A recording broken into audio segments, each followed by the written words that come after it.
Hello, class. It is Human Behavior, HBSE, and it's Dr. Pam Turner, your favorite instructor. So today we're going to be looking at Chapter 7. We are looking at the psychological development of adolescence. So a couple of things we're going to go over. You'll see. Talk about Erickson a little bit. We'll talk about Marcia's categories of identity. There's a critical thinking event or activity, okay? Race and culture, moral development. So these are normal human behavior, and some of the things that we'll discuss will definitely be on the licensure test whenever you're ready to take it, so be sure that you pay attention to those things. We're going to start off, of course, with Erickson's psychosocial theory. So Erickson was a Freudian as well as a social. So that's why he was called psychosocial development. So between 1950 and 1968, he came up with theories of how people develop. And as I said, these 8 stages are based partly on the stages proposed by Freud and partly on Erickson's study. So psychosocial is a combination of both. Erickson calls the demand of these life changes crisis.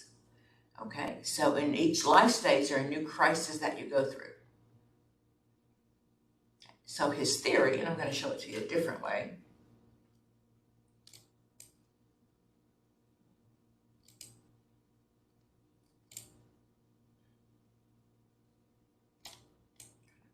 Here we go.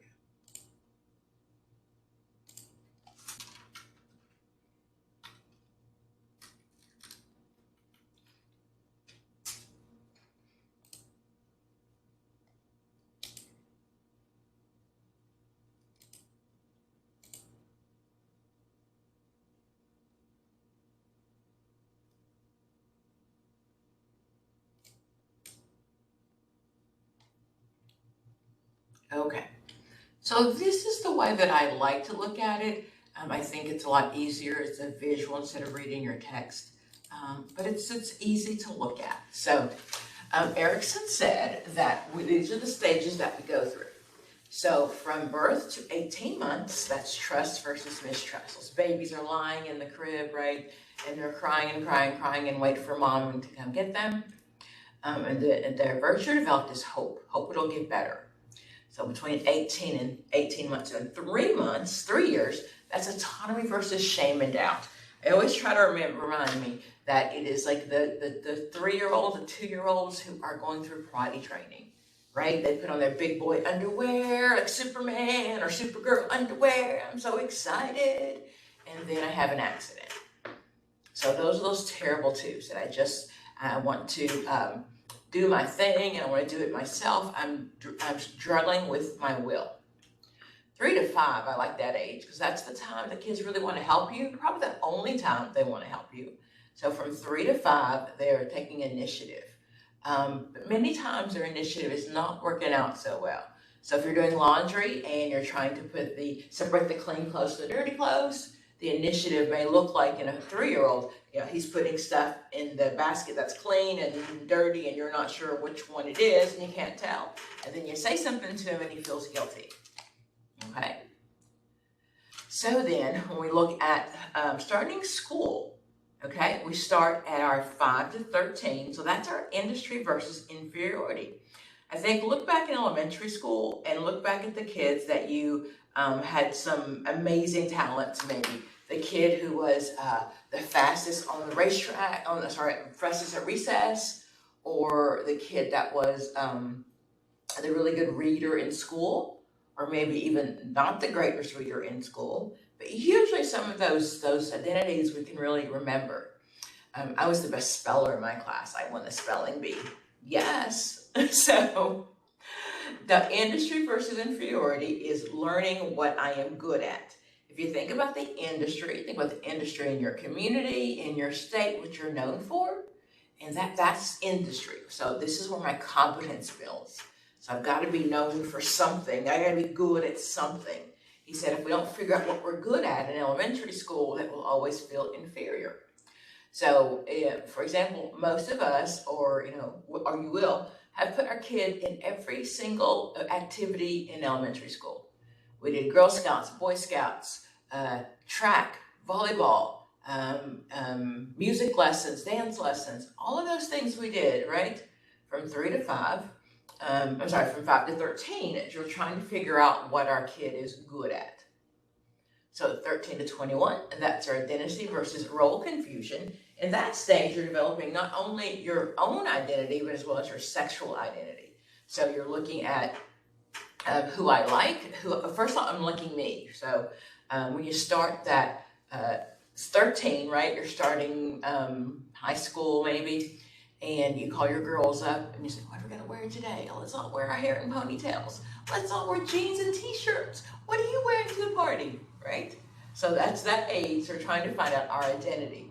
So when you're 21 in that stage, you're not gonna dress like your girlfriend. And in fact, if your girlfriend is wearing the same dress that you are, you're gonna be really, really upset. Okay.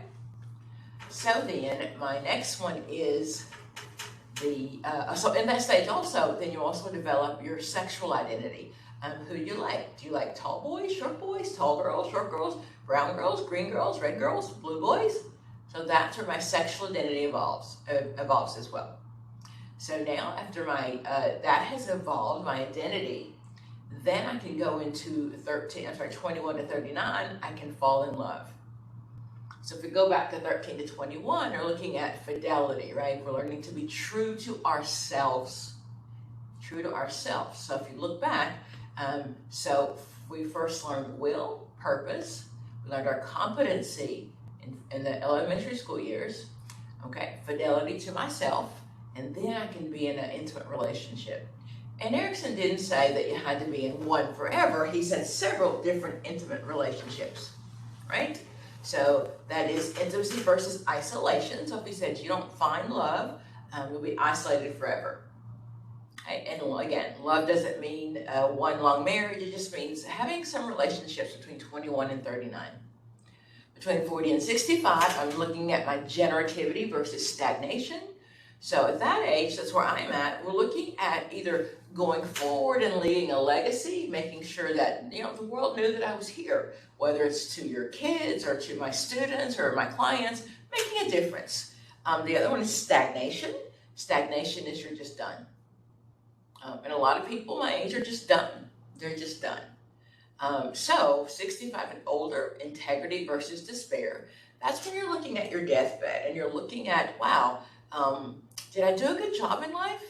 Did I live with integrity? Did I raise my kids? Did I do my job well? Or despair. Okay, and then despair is those people who are on their deathbed or unable to move physically and looking about other things they could have, should have, would have done. So that, of course, is wisdom. So hope, will, purpose, competency, fidelity, love, care, and wisdom.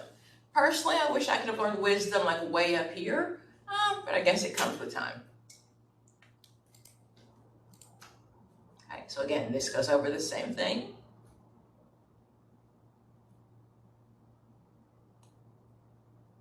Okay, so that stage 2, they learn to feed themselves and use the toilet, all those good things. Stage 3 to 6, their own initiative. Industry, that's what you're good at, between 6 to 12. And again, the same things. So those are his in the book, the same events. You'll see the important events during those crises.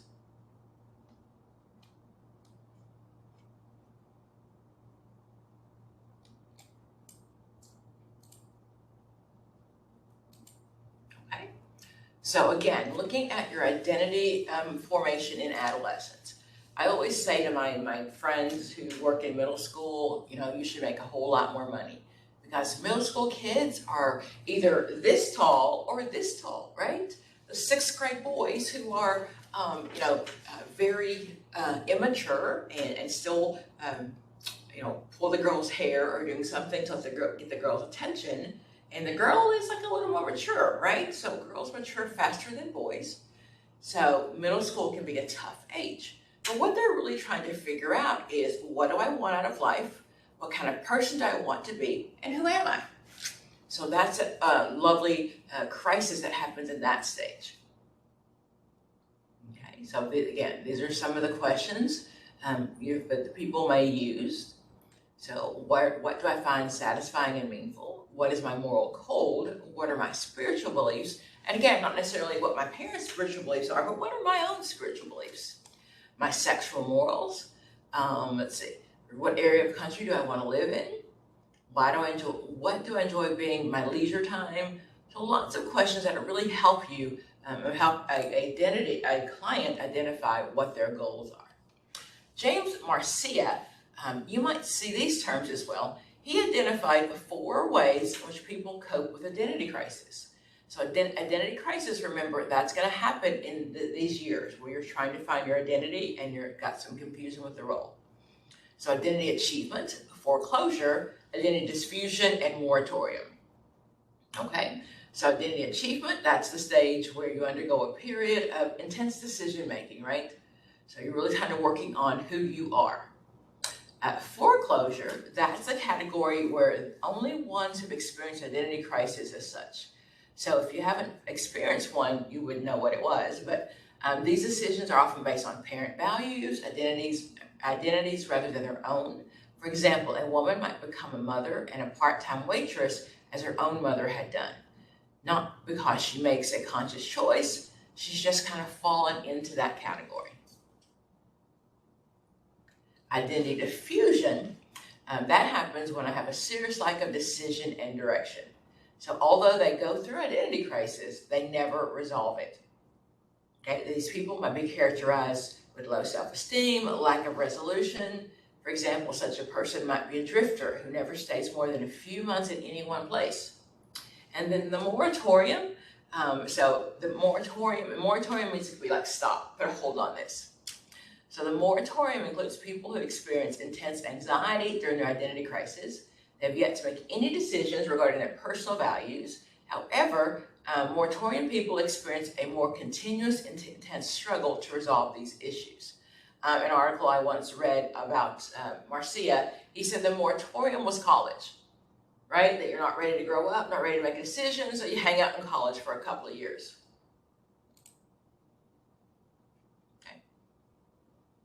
So again, that's a study that you need to go over for class, guys. So ethnicity, race, culture, and identity.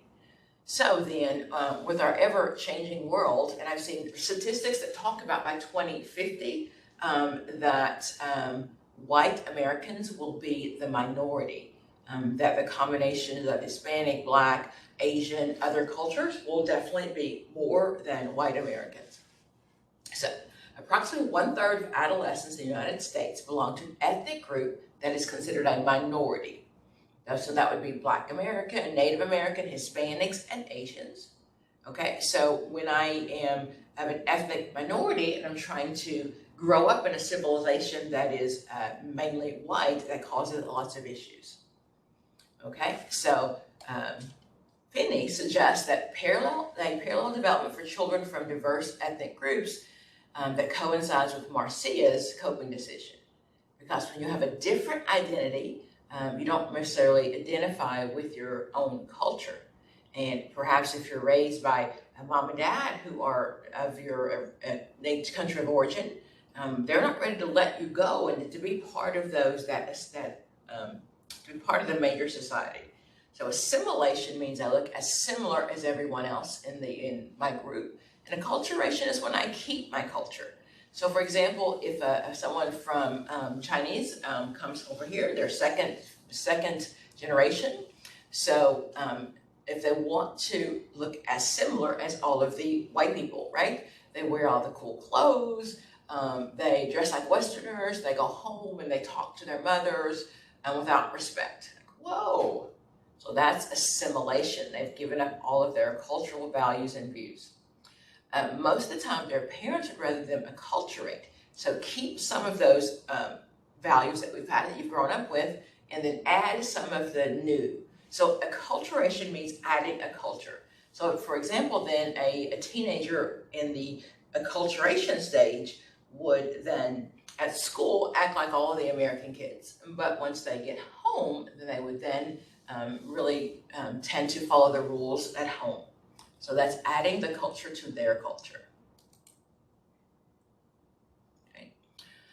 So there are a couple of models of developing your races, your identity when you're a couple of models when it comes to identifying your cultural identity.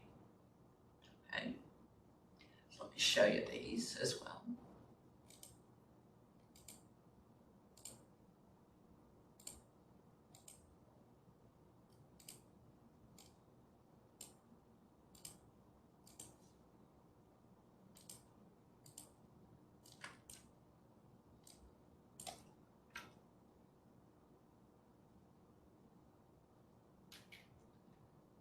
So a racial identity model.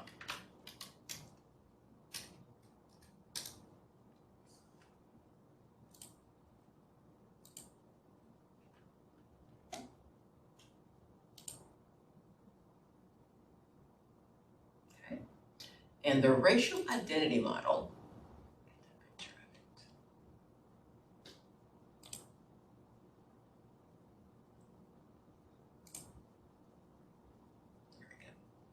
Okay, so my racial identity model looks like this. So he has it for Black, white, as well as mix of students of mixed race, but those are our stages. So it talks about pre-encounter. Okay, so when you are, the pre-encounter is for a person of color. You try to simulate yourself and be accepted by whites. De-emphasis on your own racial group. So I'll say that was like when my kids were little. And we would joke that they didn't realize they were Black. They wanted to be like the majority of the people, like their friends. An encounter happens then. Something happens that my children realized that they were not white.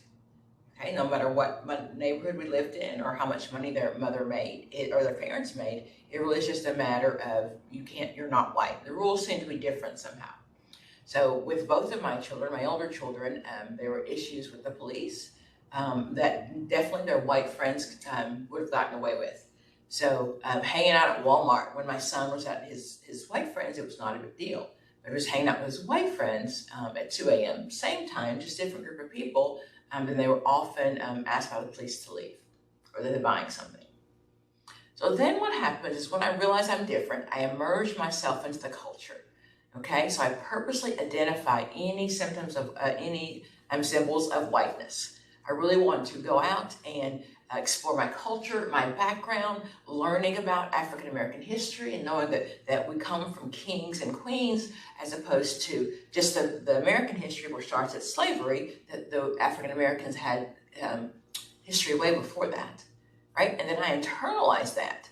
Okay, so if you remember, well, you don't remember, but back in the late 60s, early 70s, later than that, probably in the mid 70s, that was the I'm Black and I'm proud, right?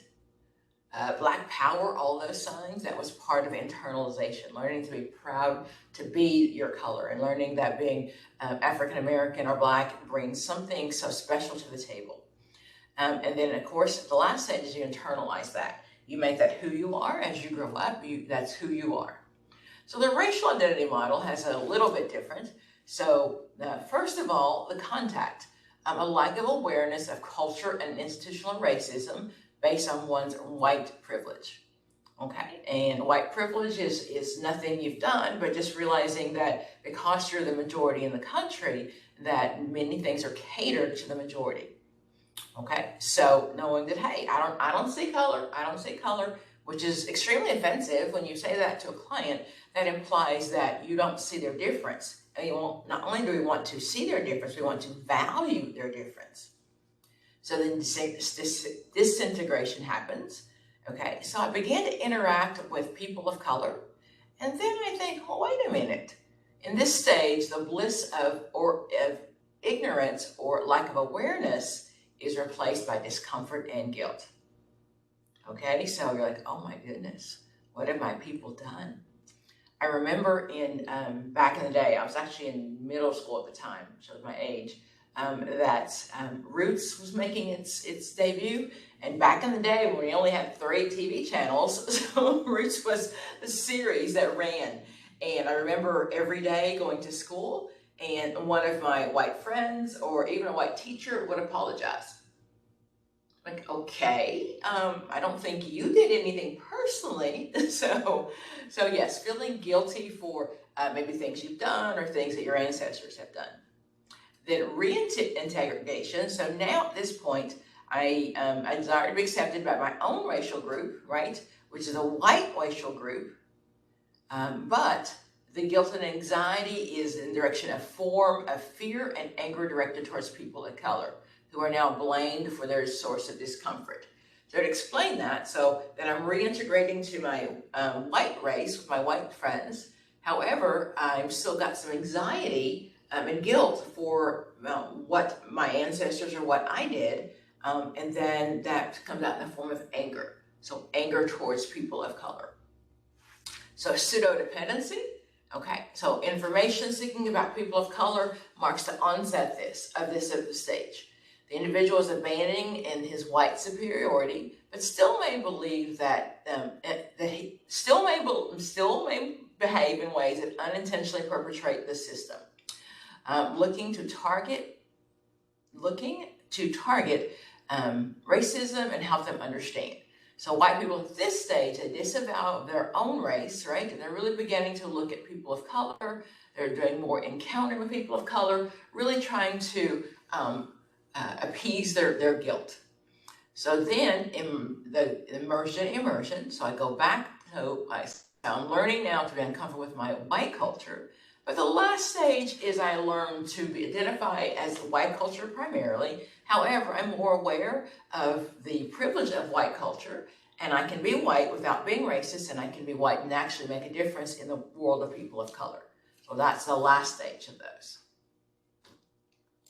Okay, so again, those are the stages of racial identity, both black and white. Okay, so community and school can help strengthen racial and cultural identities, right? So if schools were, and this is something we would consider institutionalized racism, that means that it's in the system, it's always been in the system, and we don't see any change, that the majority of schools or school systems were made for white Americans. So for example, growing up, I didn't see books with people of color, right? I didn't see coloring books or young school books. I think I remember like Ezra Keats, he had a few, but we didn't see that. In reading history, we didn't read about African American history, we read about the history of white America. So there's nothing in the school, nothing that strengthened my belief in myself. I had to learn about the great history of African Americans from my parents or on my own. One of my first classes in college was learning African American history. But that was really one of the first times that I had been exposed to it. So curriculum should be built around, it should be culturally relevant, okay? So seeing names and stories, seeing the names that are more Hispanic or Latino, or more names that sound African American, that really can make the text more exciting and more appealing to key people who are not the majority.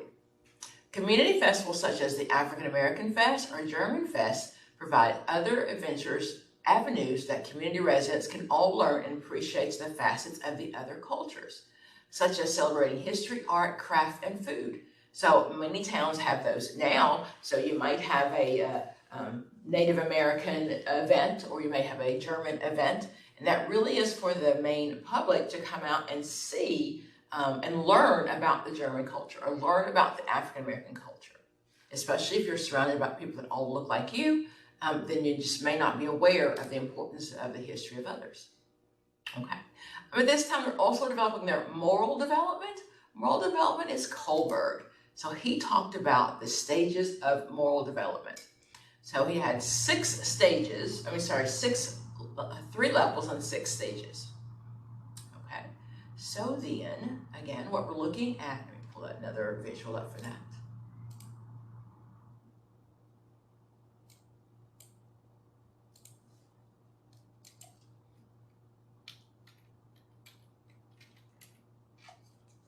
So Kohlberg's stages of morality development. Kohlberg was a fan and a friend of Piaget's. That actually worked together at some point, and that's why you may realize that some of those things that Piaget talked about are very much the same that Kohlberg. Okay, make that bigger. So Kohlberg said that children are not born moral people. They are born to be good for me. And part of that growing up, part of that cognitive development is what allows them to then become moral people. So you'll see at level 1, I've got 2 stages, right? So I like that naive hedonism. I want to do what I want to do, and I want to do what's best for me, okay? So I'm not doing it because it's the right thing to do, but I'm doing it because, oh goodness, I'll stay on the green cars at school, right? Or I won't get a red ticket. So it's like, I'll do what I'm supposed to do because I'll get something out of it. On Friday, I get to pick out the toy chest. So it's not like it's internalized, this is right or wrong. I'm just doing the behavior because there'll be a reward in it for me. Okay, so then 7 to 11, those conventional years, Kohlberg said that many people stay there and never actually get to the post-conventional. He said that the level 2, the 3 and 4, we're going to follow the rules of society. We want to be seen as the good person, the good boy, good girl, good boy, good girl, but a moral person. Pam always follows the rules, right? You conform to avoid the disapproval or dislike of others. And then step 4 again, you're conforming to avoid censure by authorities. You're going to stop at the red lights. You're going to make sure that you put the grocery cart back where it belongs. You're going to just do what the rules are in society. Now there's a 3rd level, and that's called pre-conventional. At that stage, my pre-conventional people, they really are looking at doing things their own way. And it's not that they're against the morals or rules of law, they just believe that their values are higher than the law. Okay, so a couple of those things we can talk about is,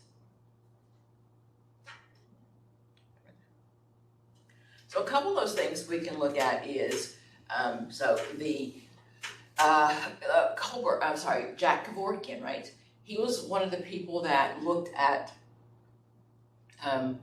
Jack Kevorkian looked at the suggestion that people be able to end their own lives, right? So at that point, it was illegal, and he went to jail or prison for 20 years. Now it's illegal in many states. So those are people who think that their values, their morals are ahead of where the law has come to. So if you remember back a few years ago when gay marriages were first mandated in each state, there was a woman in Kentucky that refused to sign the marriage certificate. She knew the consequences, she knew that things might happen. However, her own moral belief was more important than what the current law was. So those are people in my post-conventional stage.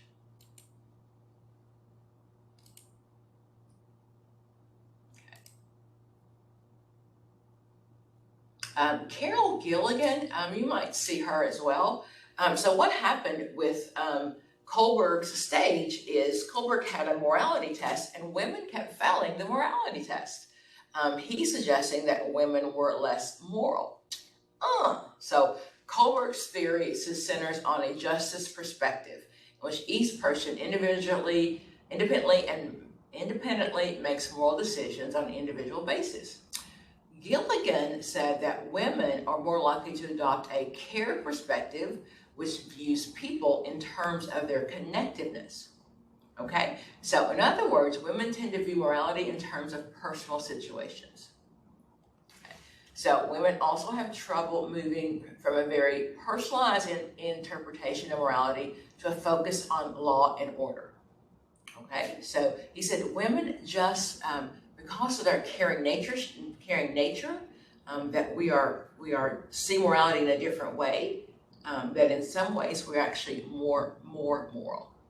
Okay, so Gilligan and her friends said that the contrast was common male, and contrast with a common male focused on assertive toward decision and decision making with more rigid judgment. Women, on the other hand, their development is based on the personal interest and committing to the good of others and the others close to them. Okay, so they frequently sacrifice their own well-being for others. Sounds like a mom, right? We put some people first. So Carol Gilligan suggested that Kohlberg wasn't right. Okay. So again, our moral development. So we talk about, these are some other ones, our spiritual development. Be sure that you read those guys.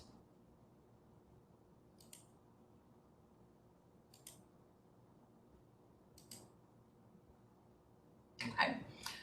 Some significance that comes up in this chapter as well is learning that the issue of suicide is a much larger concern with my teenagers, and especially my teenagers that may happen to be LGBTQI or Black or Hispanic. So those issues bring along bigger concerns than our white teenagers have, or our straight teenagers have. So suicide is one of the most critical health problems in the United States. Look at these facts. 34,600 people are dead due to suicide in the United States. Okay? So wow, that's from 2011. The number of adolescents in the United States tripled between the mid-1960s and the mid-1990s. It did have a decline since then, but suicide is the third leading cause of people between the ages of 15 and 24. It's scary, isn't it? It is the second leading cause of Canadian adolescents. So in Canada, that's even higher, and it's only exceeded by motor vehicle crashes. Car crashes at that same age. Okay. So far more adolescents think about committing suicide than actually follow through. So one survey said that 16% of adolescents had serious thoughts about suicide, 13% had started a plan, and 8% had actually attempted suicide. Okay, so 1 in 10,000 adolescents succeeds in committing suicide. 1 in 10,000. Wow. Okay. White adolescents are more likely to commit suicide more than their African American counterparts. Native Americans and Alaskan Natives adolescents are most likely to commit suicide than any other ethnic group. Okay, so of course whites are first. Blacks are not very often, and then of my ethnical my teenagers of a different cultural background, those are even higher.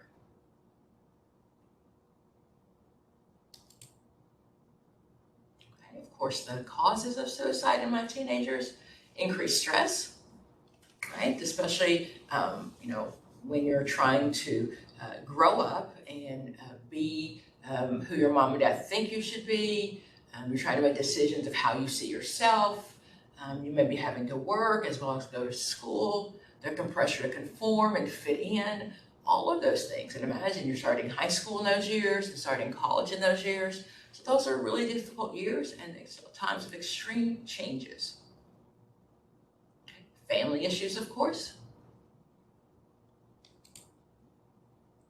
Okay. And of course, in my LGBTQI population, they have a very high percentage as well.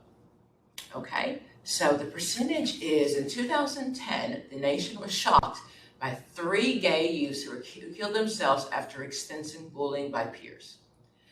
They used gunshots, hanging, and jumping off bridges, respectively. In 2013, an incident involving a gay 15-year-old sophomore. So it was extensive bullying, both on a one-to-one basis and online. He couldn't take it out anymore, and he hung himself on the playground.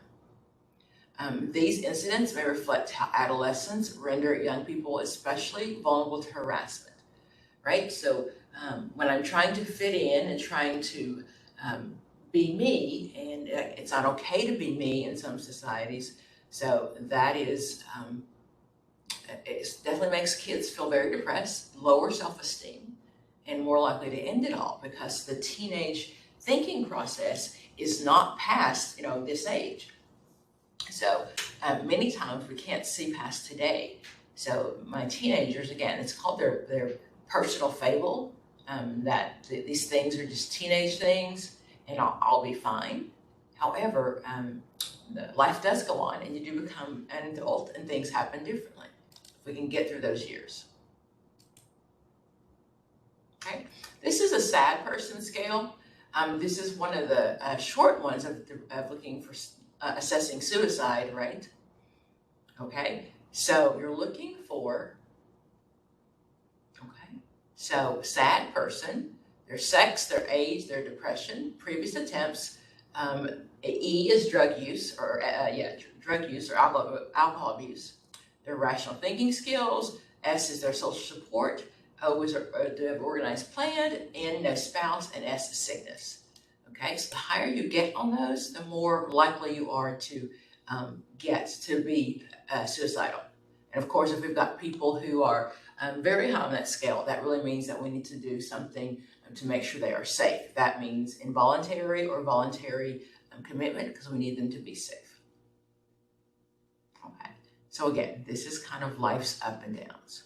So most of us are here and we have some downs, but what happens is when you are extremely depressed and suicidal, you stay there for a while. Major depression is 2 weeks. So imagine that you're just 2 weeks, you think about how awful life is. You can't eat, you can't sleep, you can't do anything. And the only thing that you can think will relieve the pain is to not be here. Okay. So don't avoid the cliches. Avoid the cliches. Don't argue with people. Don't say there's so much more to live. People who threaten suicide have real suicide feelings. They likely need to be exaggerated. They are not likely to be exaggerating them or making them up. What they need is objective, empathetic support. So if someone reports to you that they're feeling suicidal, trust that. Trust that feeling. Okay. Examining potential options. One of the most concrete things you can do is really make sure there's help available. Referrals to police, emergency rooms, any of those things that can make sure people are safe. Okay. Again, in the community, we can do lots of things to make sure that we have things in place for students, for our kids who become suicidal or homicidal, right? Some of those thoughts, making sure that we have accessibility to clinics, making sure school counselors are aware of it. All of those things can help to stop our teen, suicide risk. Okay, so I'm going to wrap it up, guys. So this was chapter 7. Okay, and I will talk to you guys later.